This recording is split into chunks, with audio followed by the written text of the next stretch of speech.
நாம் நேரத்தை கடந்து பயணம் செய்ய முடியுமா? எதிர்காலத்திற்கும் முன்னோக்கிற்கும் போக முடியுமா?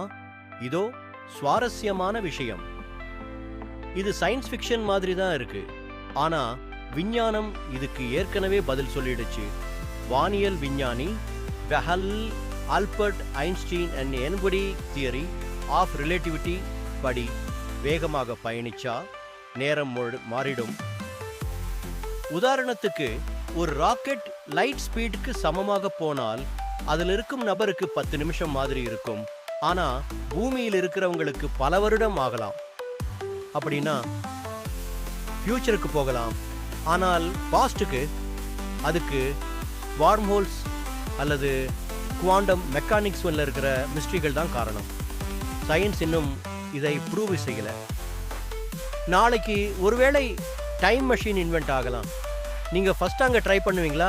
கமெண்ட்ல சொல்லுங்க.